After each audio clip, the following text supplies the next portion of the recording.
Dang, sorry about that. Richard Walnick. So getting all the beams in between. We've got 1, 2, 3 beams installed. We got the last one over there. Getting our supports in between. Everything's going good. So tomorrow we'll be finishing up this last beam here. The runners in between. And doing the 2x8 outer band.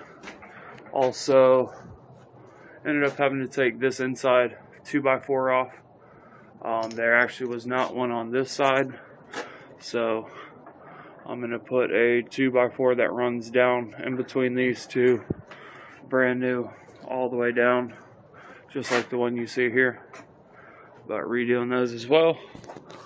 So tomorrow finish the braces in between, last beam, get started on the siding. Thank you.